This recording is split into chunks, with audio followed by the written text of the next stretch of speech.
This is Drew with thepodcastingstore.com, your one-stop shop for all things podcasting and remote learning. Greetings and welcome to part 2 of our Bike Home movie tutorial. Now, in part 1, we edited the audio that we're going to use to make this, and with paying special attention to keeping it the same length as the video that we had, because we want to make sure that it lines up easily with the video tracks that we have and doesn't create too many more headaches for us. So we used Audacity for that, exported the edited audio into an MP3, and now we're going to work in Shotcut and make that into an actual video that we can export into an MP4. Now, one of the things that we did with this that's kind of cool is we used multiple video sources. I had 2 cameras set up capturing 2 different angles, and so we come into our Bike Home movie and let's see, our Bike Home movie audio final. So we'll start with that and we put that into our audio track here in Shotcut. Great. So that is going to be our sound source. The other 2 are just going to be video sources. So now we add tracks, so Control-I and Control-I, because we know we have 2 different video sources that we're going to then combine. And one of the techniques that I want you to understand with this is the layering of the video content, because whatever is on the top track is always what's going to be visible. So if you've got 2 different things going and you all things being equal, they're the same size and all that, the top one is always going to be visible and the bottom one is not. So we want to make sure that we're selecting the correct one. In this case, there's only going to be 1 scene transition in it, and that's going to be pretty easy to do. But I just want to make sure that we're doing this the right way. So what I want to do is do the alley video, because that's the one that lines up with the audio that we already edited. Once again, we're trying to make this easy on ourselves. So if we bring it down here, and you can see by the waveforms that that lines up perfectly. So we know that that's going to work. Fantastic. So then the first thing that I'm going to want to do on that, since this audio here is irrelevant, it's not been edited, I want to add a mute filter onto that. So we come to filters, make sure we're selecting that track, and then we mute it. So now when we play the that's our edited audio. That's not coming from the track, which is exactly what we want. So now we want to open up the second track. Now make sure over here that you don't have your ripple edits across track or your ripple trim and drop on, because if you have those on, and when you bring in your next clip, it's going to move it over and you're going to have to try and fix it, and that becomes just kind of a pain. So open file. So now we want the other one. So Bike Home Movie Alley, Bike Home Movie Garage. So this will be our first scene, and I do remember that. So you can hear a little bit of the audio on that. We're not using the audio. That one actually came from the camera itself. So we'll bring it down here. It doesn't really matter where I put it, because now we need to try to line up our tracks. And part of that we can do by trying to line up the waveforms, and you kind of get a little bit of a talent for it after a fashion when you see that how roughly it might go. So the easiest way that I've found to do that, since I'm standing near there and we've got Timmy and all that, is just listen and see if it lines up. So that's not lining up. So there, we don't have it quite exactly right. And that's fine. This is always where the art versus the science comes in. So part of it now, I want to know where my audio reference point is on this. And because the audio on that wasn't done with a microphone, it was just literally on the iPhone, what I'm going to do here is add some gain to it so I can hear it better. So let's just add like 15 decibels onto it. So let's hear where we're at. Yeah. Yes, you did. All right, this is like take 6, and Tim. So I created an audio artifact when I said it was like take 6. That's perfect. So I'm going to mute this track here, and I'm going to find where I said it was take 6 down here on my actual audio. So I'll unmute that. So let's play and find that. Me and Sammy. So let's go all the way back.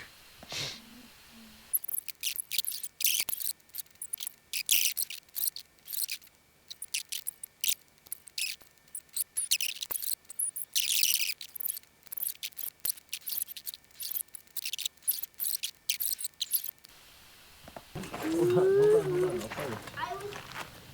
on. I fell down.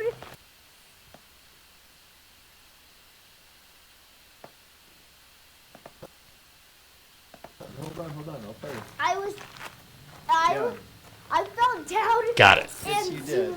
All right, this is Okay. like take 6 and Tim.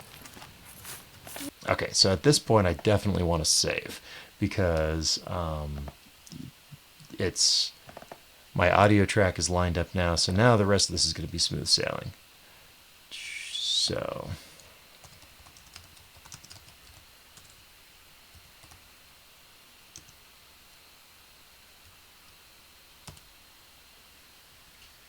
okay, so now I got to figure out where the beginning of my video is going to be, and we're not quite there Me yet. and Sammy.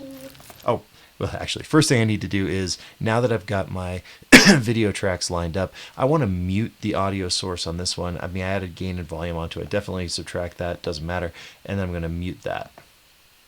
So now the only audio source that we're going to have on this video is coming from there. I fell down and you. Me and Sammy.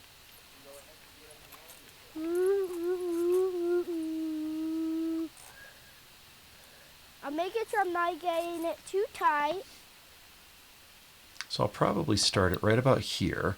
And then, so S, which is split the track, and I'm going to do it down all the way across. And now I will do ripple, trim, and drop, because now any changes I make, I want to be across all the different tracks. And so if I hit X,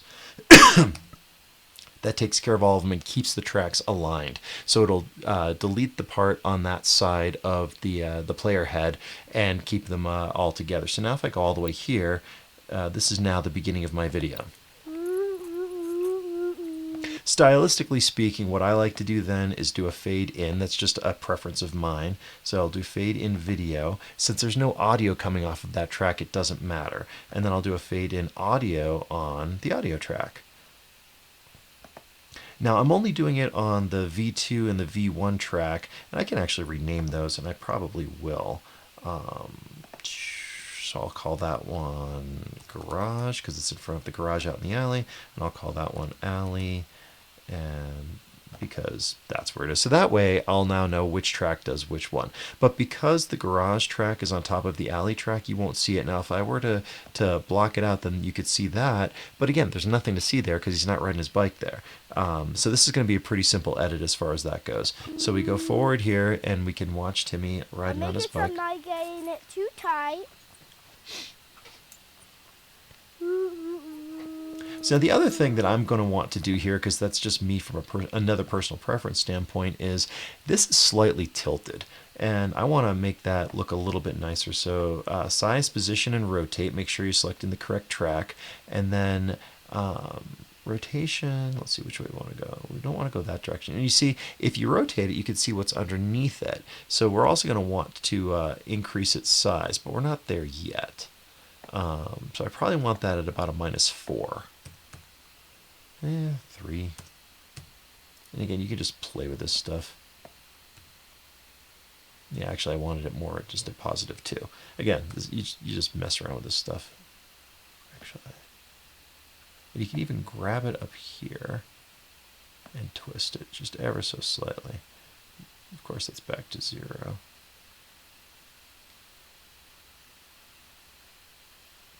And for something like this, I always try to pick a reference point and decide from that where I want to be. And in this case, I'm going to pick probably the line up here because that's going to be closest to the top of the frame.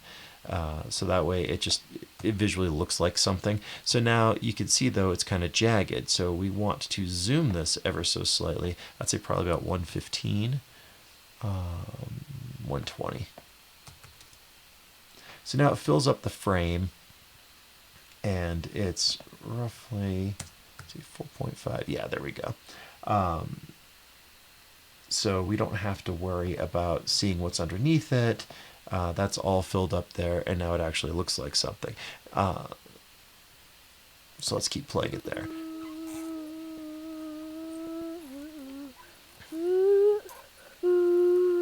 I mean, the other way of doing it, of course, would be to align that as your vertical. But just given where the camera is and how it works, this is just the choice that I'm making for this particular video. I just did the Tremontina logo.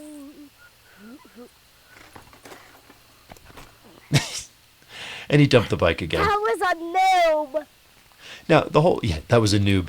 The whole reason we're doing this video was because the day before he had just started. Do you need to be rescued again? He had just started trying to use the bike without the training wheels. When? And now he's having some success with it and really enjoying himself. So I wanted to capture that moment, and he wanted to capture that moment. So that's the impetus behind the whole thing there. But he's smiling when he's dumping the bike, which was a huge improvement. Let's go down to the alley.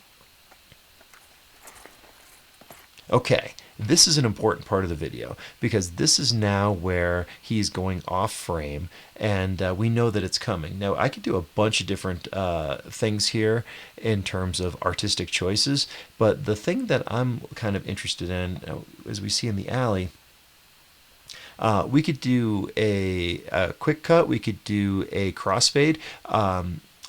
Let's see which one makes the most sense. So he comes into frame right there. What does it look like over on this side? He is off frame there ever so slightly. So that could be a really good transition to do just as a straight ahead cut. So if we just go right there. So let's see what that would look like. So if we do a cut there, we don't have to do a cut there. But then if we were to... So we would see him go off and then come on frame. So now, knowing how the rest of this video goes, we're not going to come back to that garage scene again. So what I could do, and I'm going to save before we do this just because we could go a couple different directions, is just delete that and then watch what happens. So now that the video component from the garage track is gone, all you would see would be the alley track. So watch how this transition works. Let's go down to the alley. It's a pretty smooth transition, actually. And by doing it that way, we could zoom in on some stuff because you're about to see the comedy here.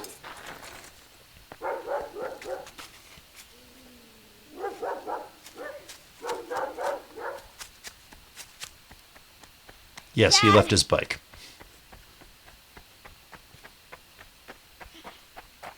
Keep me safe when I am at here, when I'm at the alley.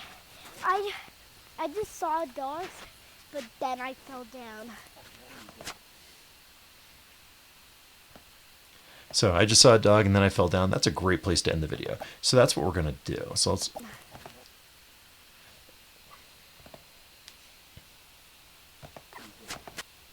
So I want to do that before I enter the frame because this movie's not about me, it's about him.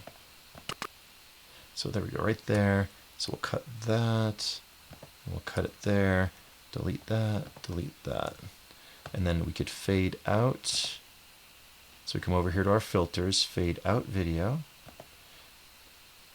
and then come over to our filters, fade out audio. And let's see if that clipped off too much of it. We'll find out. I just saw dogs, but then I fell down. Perfect. So that's how you can use some of the basic concepts in Shotcut to create your own home movie with 2 different cameras and a separate audio track. The takeaways I want you to have from this are stacking up your clips and making sure you understand the order of priorities. This is going to come into play later on when we start doing some OBS videos because the principles are exactly the same, that whatever's on top is going to be visible. So you want to make sure that you conceive of what order you need things to be in and what you need to be seen and what you don't want to be seen, so that way you're not chasing your tail trying to come up with this stuff. But for right now, that's using an audio track and 2 video sources, and then a jump cut so that you can see from one view to the next. So I hope you got some value out of this video. If you did, as always, make sure to subscribe to the channel and like the video and share it, and we will see you next time. If you're facing a unique problem with podcasting or remote learning, we can help. Reach out to us at thepodcastingstore.com and we'll see what solutions we can find for you. And if you like what you hear, do me a favor and tell a friend. Follow us on Facebook, subscribe to our YouTube channel, and sign up for our e-newsletter, and you'll never miss another podcast or video again. This is Drew with thepodcastingstore.com. Thank you for listening.